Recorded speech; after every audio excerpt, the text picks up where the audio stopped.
Hello and welcome to things I find interesting that happened today in the past, aka Tifitht Itp. This show is all about the events that occurred today in years past, both recognized by actual historians, but mainly things I personally find intriguing enough for me to bring to you. The source of all this information comes from the smart device application on this day, the icon of which is shown as cutoff prevention at the beginning and end of each episode.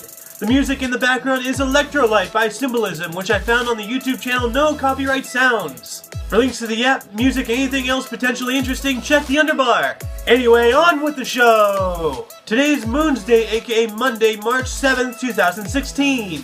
In 2009, the Kepler Space Observatory, designed to discover Earth-like planets orbiting other stars, was launched.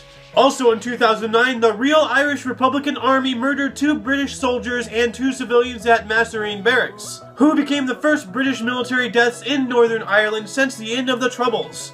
In 2007, the British House of Commons voted to make the upper chamber, the House of Lords, 100% elected. In 1989, Iraq broke diplomatic relations with the United Kingdom over Salman Rushdie's controversial novel The Satanic Verses. In 1986, divers from the USS Preserver located the crew cabin of Challenger on the ocean floor. In 1985, the song We Are the World received its international release.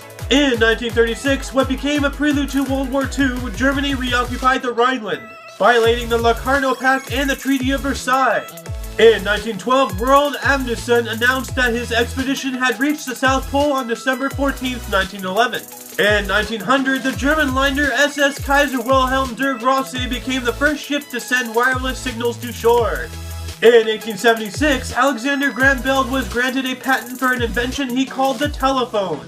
In 1850, Senator Daniel Webster gave his quote-unquote 7th of March speech, endorsing the Compromise of 1850 in order to prevent a possible civil war. And in 1573, a peace treaty was signed between the Ottoman Empire and the Republic of Venice, ending the Ottoman-Venetian War, which lasted from 1570 to 1573 and left Cyprus in Ottoman hands. Deaths: Stanley Kubrick, 1999. And that concludes Tifitht Itp. I know, short show, but hey, something's better than nothing. Anyway, for all of you and all of me, I'm Ayo, and you're you. Toodles!